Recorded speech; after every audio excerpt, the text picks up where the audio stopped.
Mijiet ta' persuni bidlu l-karozza tagħhom għal waħda ġdida grazzi għall-inċentiv ta' Transport Malta.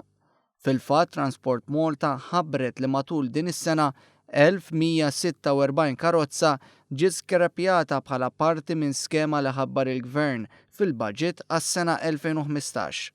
Din l-iskema kienet qed tinkoraġixxi lis-sidien tal-karozzi antiki biex jiskrapjaw il-karozza antika tagħhom u jinvestu f'karozzi li jinirċsu inqas.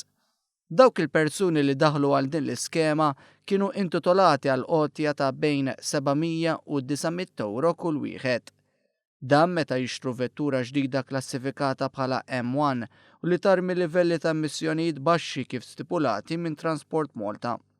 Għal din l-iskema, il-Ministru tal-Finanzi Edward Scicluna kien ħabbar li qed jalloka 900,000 euro u fit-12 ta' Wissu illi għadda, il-Gvern estenda din l-iskema għat-tieni darba.